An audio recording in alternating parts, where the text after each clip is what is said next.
He was by that time taking amphetamines and almost certainly sleeping tablets. He and I were once forced to share a hotel room in America, and he set an alarm for 4 o'clock in the morning, took 2 little yellow tablets and said, well, they'll wake me up at 6, all bright-eyed and bushy-tailed. And I was finding that his memory was seeming to go, and that if I had a meeting with him and there was a major decision to be taken, I was having to cover them myself with a memo to him, a memo to his secretary, and a third one to his house to say this is to confirm what we agreed at 11 o'clock this morning. According to his assistant, Chapman's private life was also getting confused with his family life. You're coming to dinner at the house tonight? I said, oh, I am? Yeah. Hazel would like a word with you. Okay. I said, can you give me a clue? Yeah, well, he said, what happened was, the other night, I was out with and I was at a traffic signal and Hazel drew up in her Elite beside me. So I said, so she saw? Yeah. I said, what did you do? He said, I just put my foot down, went through the lights. So I said, okay, fine. So I said, so what did you say afterwards? He said, well, this is where I need your help. What I said was that you'd taken out, you'd gone down to La Laconda, the local Italian restaurant at Blowfield, and you'd got drunk, made a bit of a fuss, had called me up. I'd gone out there in my Merc to pick you both up, and I was coming back, you were laid out on the back seat, and that's how Hazel didn't see you, but you were there.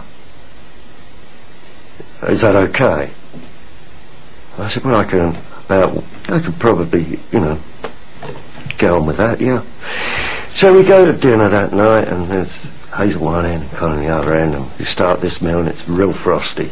So halfway through the meal, Hazel puts down her cutlery. She said, I'm sorry, I just have to get this off my chest right now, Tim.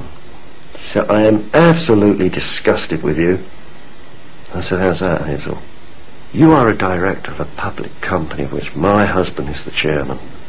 How dare you go out locally with girls and get drunk and make an exhibition of yourself in a public restaurant and have my husband have to come and pick you up?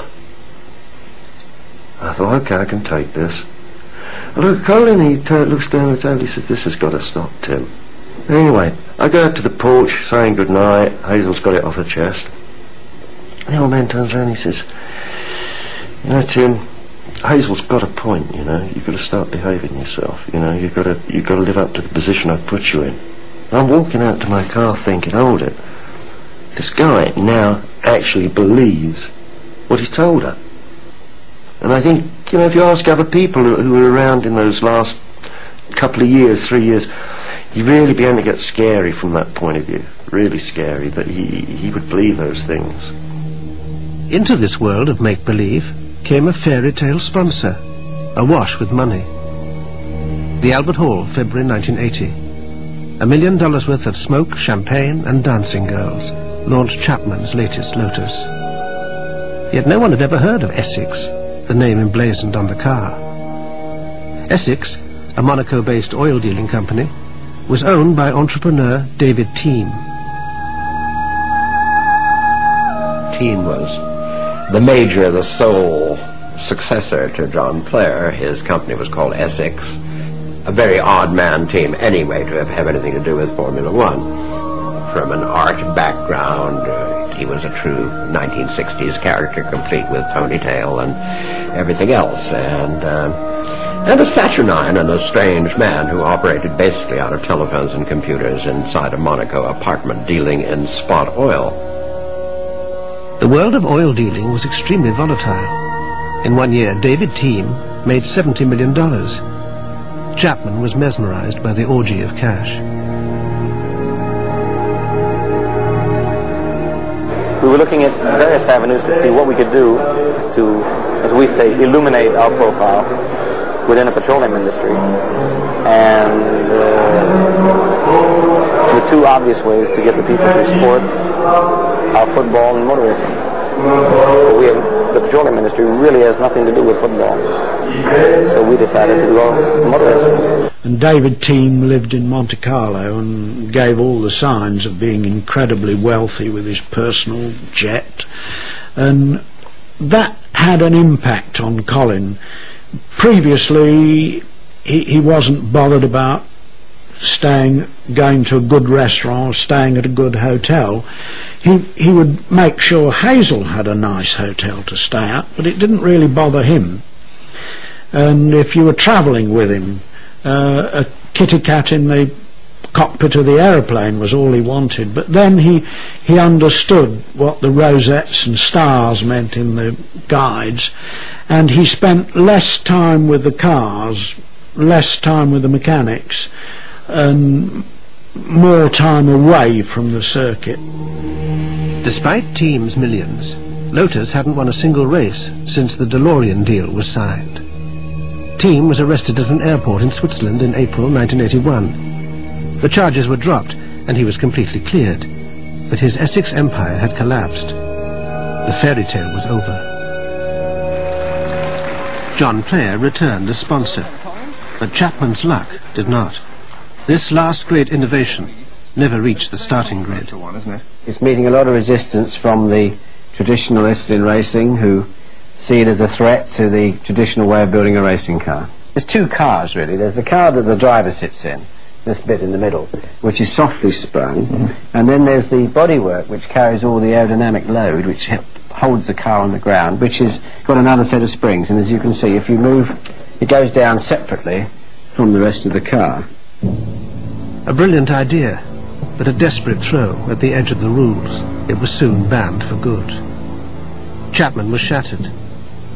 Losing races, Lotus facing bankruptcy, having lost its US distribution, and the DeLorean affair about to explode. Disaster threatened from all sides. The discussions I had with Colin late September 1982, he brought up subjects concerning his death to me which had never ever come up in conversation previously and wasn't a subject which he would normally talk to me about. In fact, it was a little bit of a taboo subject. He was very, very cold about other people dying and had never ever shown any requirement to discuss anything in those lines, even if it was just preparation.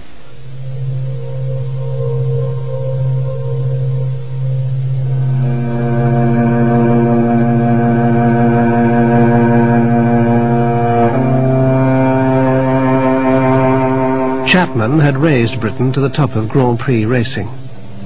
His energy, charisma and innovative genius affected all who came into contact with him. But the constant pressure of finding finance had driven him to the GPD contract, which now threatened everything he had built up over 30 years. By the end of 1982, imprisonment, ruin and disgrace threatened to overwhelm him.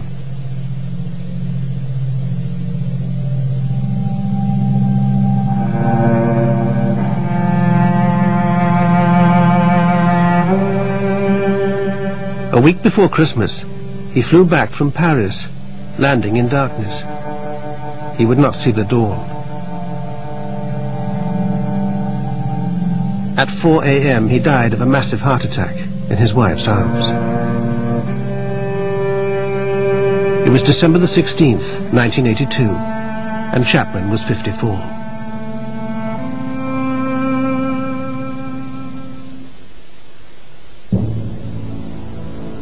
Ten years after Chapman's death, his loyal accountant Fred Bushell pleaded guilty to fraud in relation to the DeLorean affair and was sentenced to 3 years in jail. At his trial, the judge said on the evidence before him, if Chapman had been in the dock, he would have got 10 years.